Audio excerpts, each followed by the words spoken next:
आपको पता है कि जब भगवान ने युद्ध शुरू किया तो पूजा की।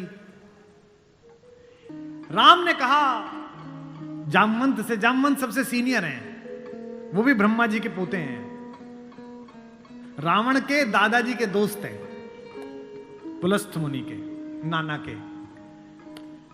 कहा कि प्रभु महाराज जामवंत जी, मैं युद्ध करने जा रहा हूं, उससे पहले मैं पूजा करना चाहता हूं। जामवंत ने कहा करिए महाराज। तो बोले मेरे आराध्य तो शंकर हैं, शंकर राम की पूजा करते हैं और राम शंकर की पूजा करते हैं, इस कहानी से बड़ा समन्वय किसी का नहीं हो सकता। जामवंत ने कहा पूजा कर लीजिए महाराज। बोले मुझे एक ऐसा पंडित चाहिए जो शैव हो, शिव को मानने वाला, और मैं वैष्णव हूं तो वैष्णव भी हो। उन्होंने कहा कि इस जंगल में, इस युद्ध क्षेत्र में ऐसा कोई पंडित कहां मिलेगा भगवान। तो उन्होंने कहा पूजा कैसे होगी फिर। जो जामवंत ने कहा एक पंडित मेरे ध्यान में है, पर वो आपका पुरोहित बनेगा नहीं। बोले कौन। बोले पुलस्त्य मुनि का नाथी महारथी रावण, वो शिव का भक्त है और वैष्णव भी है, उससे करा लीजिए। सोचिए जिसको हराने जा रहे हैं उससे पूजा। राम ने जामवंत से कहा कि महाराज पूछ के तो आइए, अगर महापंडित रावण आज्ञा दे दें इस यज्ञ के लिए तो मैं कर लूं। रावण को पता चला कि जामवंत बुलाने आए हैं। रावण ने अपने सैनिकों से कहा कि जैसे ही दादा जामवंत आए, कोई उनसे प्रश्न ना करे, उन्हें बस महल का मार्ग दिखा दे, हाथ जोड़ के सब चरण छुएं। जामवंत पहुंचे, रावण किले के द्वार पर चरण छूने आया, कहा कि पितामह मैं आपको प्रणाम करता हूं, मैं धन्य हुआ कि आप पधारे। जामवंत ने कहा कि मैं बहुत प्रसन्न हुआ तुम्हारी अतिथि सेवा देखकर। बिठाया, पूछा कैसे आए हैं। जामवंत ने कहा मैं एक इच्छा लेकर तुम्हारे पास आया हूं। एक मेरे साथ दो यजमान हैं, वो एक यज्ञ करना चाहते हैं युद्ध शुरू करने के लिए। उन्हें एक ऐसे पंडित की आवश्यकता है जो शैव भी हो और वैष्णव भी। तुमसे अधिक गुणी व्यक्ति तो पृथ्वी पर नहीं है, क्या उनका पुरोहित बन सकोगे। क्या पूछा रावण ने, पहला क्या करैक्टर है, वाह। रावण ने कहा जहां तक मुझे सूचना है आपके दोनों यजमान अयोध्या के निर्वासित राजकुमार राम और लक्ष्मण तो नहीं है। जामवंत ने कहा हां दशरथ, वे ही दोनों हैं, क्या आप स्वीकार करेंगे। उसने हां ना नहीं करी, फिर बोला क्या उनके यज्ञ का उद्देश्य लंका विजय। जामवंत ने कहा हां उनका यही उद्देश्य है, क्या आप स्वीकार करेंगे। उसने कहा मैं तो जिज्ञासा के लिए पूछ रहा था, अन्यथा द्वार पर आकर किसी पंडित से कोई यज्ञ के लिए कहे, अस्वीकार करना उसका धर्म ही नहीं है। मैं आपके साथ चलूंगा और उनका यज्ञ कराऊंगा।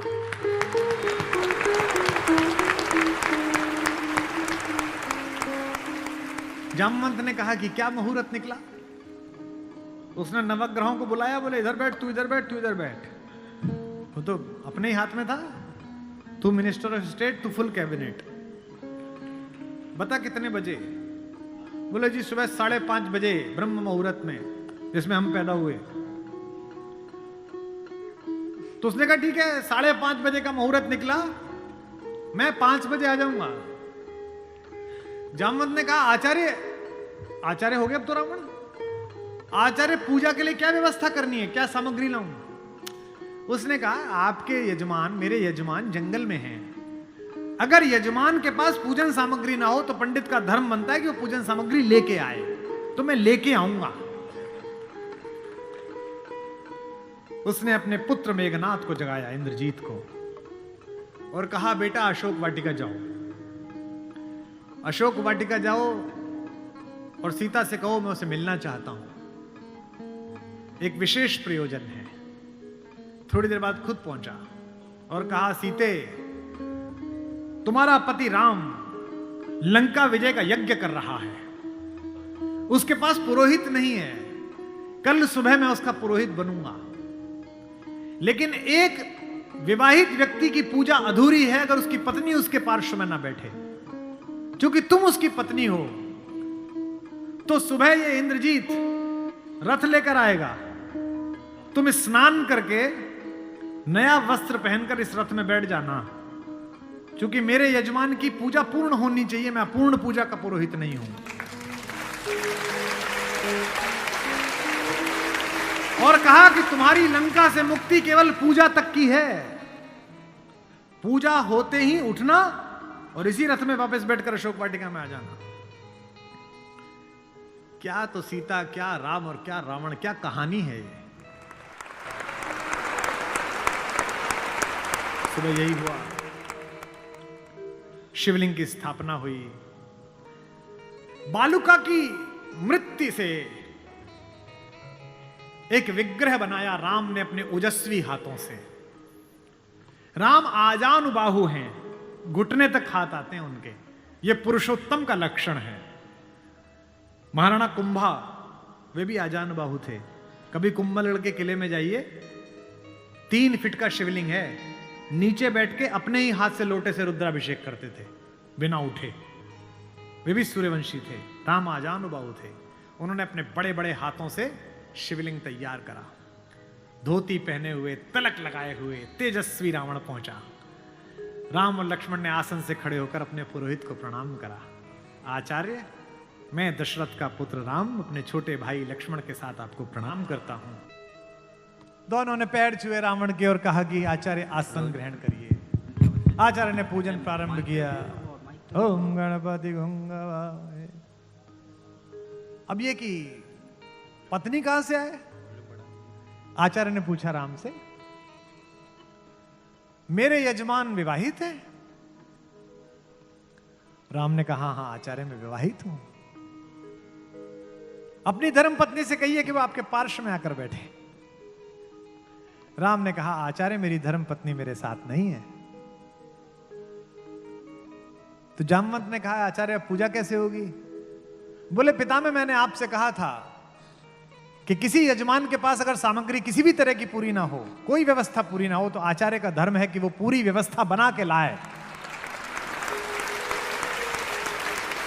बेटा इंद्रजीत, यजमान की पत्नी को उनके पार्श्व में स्थापित करो। अपहरण गई हुई मां हमारी जगत जननी भारतेश्वरी पार्श्व में बैठी। पूजन प्रारंभ हुआ, सारी अर्चना हुई और पूजन के बाद रावण ने कहा कि मैं आप दोनों यजमानों को आशीर्वाद देता हूं कि आप दोनों जिस संकल्प के कारण ये पूजा कर रहे हैं, आज सारे देवता उपस्थित होकर आपके संकल्प को पूर्ण करें। मैं आशीर्वाद देता हूं। हमारे गांव में गीत गाया जाता था, बना पुरोहित रामचंद्र का जय का वर दे आया। जब चलने लगे तो राम ने पूछा, बोले आचार्य दक्षिणा? तो आचार्य हंसा। बोला त्रैलोक्य की संपदा आपके आचार्य के पास है, कुबेर का रथ आपके आचार्य के पास है, ऐसे में मेरा वनवासी मुझे क्या दक्षिणा देगा मेरा यजमान? तो राम ने कहा कि मैं रघुवंशी हूं, दक्षिणा के बिना पूजा कराना मेरे लिए निष्फल हो जाएगा, आप दक्षिणा तो मांगिए। तो रावण ने कहा कि मैं आपसे समय पर दक्षिणा मांग लूंगा। राम ने कहा उस समय में देने योग्य बचा या ना बचा? आचार्य बता तो दीजिए कि दक्षिणा क्या है। आचार्य ने जो दक्षिणा मांगी उस पर रावण को भी राम की तरफ से प्रेम भेजा जा सकता है। आचार्य ने कहा मेरी दक्षिणा यही है कि आचार्य का जब अंतिम समय आए तब दोनों यजमान मेरे सामने उपस्थित रहें। एक अंतर समझ लेना राम और रावण में। आप ढूंढना आपके अंदर रावण है कि राम है। राम के पास जो है वो पर्याप्त है और रावण को जो प्राप्त है वो पर्याप्त नहीं है। रावण के पास पंचकन्याओं में पूजित हमारे मेरठ की पंचकन्याओं में सबसे सुंदर स्त्री मंदोदरी जैसी सती मां उनकी पत्नी है, लेकिन उसके बाद भी जंगल में घूमते हुए एक तपस्वी की वलकल पहने हुए युवती को अपनी रानी बनाना चाहता है। लेकिन युद्ध के आखिरी दिन जब रावण पड़ा हुआ है, नीचे निश्चेष्ट उसका शव पड़ा हुआ है, तो मंदोदरी ने विलाप करने के बाद पूछा वो कहां गया जिसने इसे मारा? लोगों ने कहा वहां बैठा, समुद्र के किनारे शाम ढल रही है, सूरज डूबने वाला है और रघुवंशी राम उदास एक पत्थर पर बैठे हुए कि इतना रक्तपात क्यों हुआ, दुखी है राम लाशों को देखकर।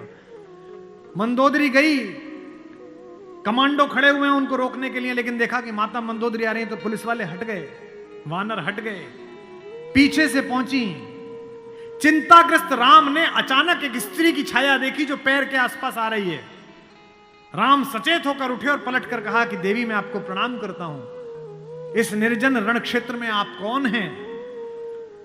मंदोदरी ने कहा, हे राम, मैं रावण की दुर्भाग्यशाली पत्नी मंदोदरी हूं।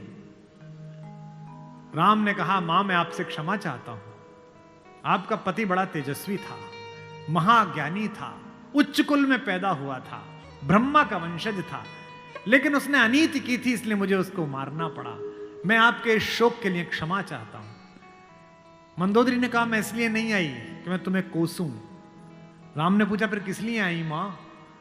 मंदोदरी ने कहा, मैं देखने आई थी कि जिसने पूरी दुनिया पराजित कर दी, जिसने तेरे पूर्वज मानधाता तक को स्वर्ग में जाके चुनौती दे दी, जो कुबेर को कालर से पकड़ के नीचे ले आया, उस महापराक्रमी को हराया किसने? ऐसा उसमें क्या है जो मेरे पति में नहीं था? तो राम ने पूछा कि मां आपको पता चला क्या है? बोले, हां पता चल गया, आने से पहले ही पता चल गया। राम ने पूछा, क्या अंतर है? बोले, राम एक मेरा पति था जो मेरी जैसी सुदर्शना होते हुए भी तेरी पत्नी चाहता था, एक तू है कि पीठ पर से भी परस्त्री की छाया पड़ी है तो उठकर खड़ा हो गया है, ये उसमें तुझ में अंतर है।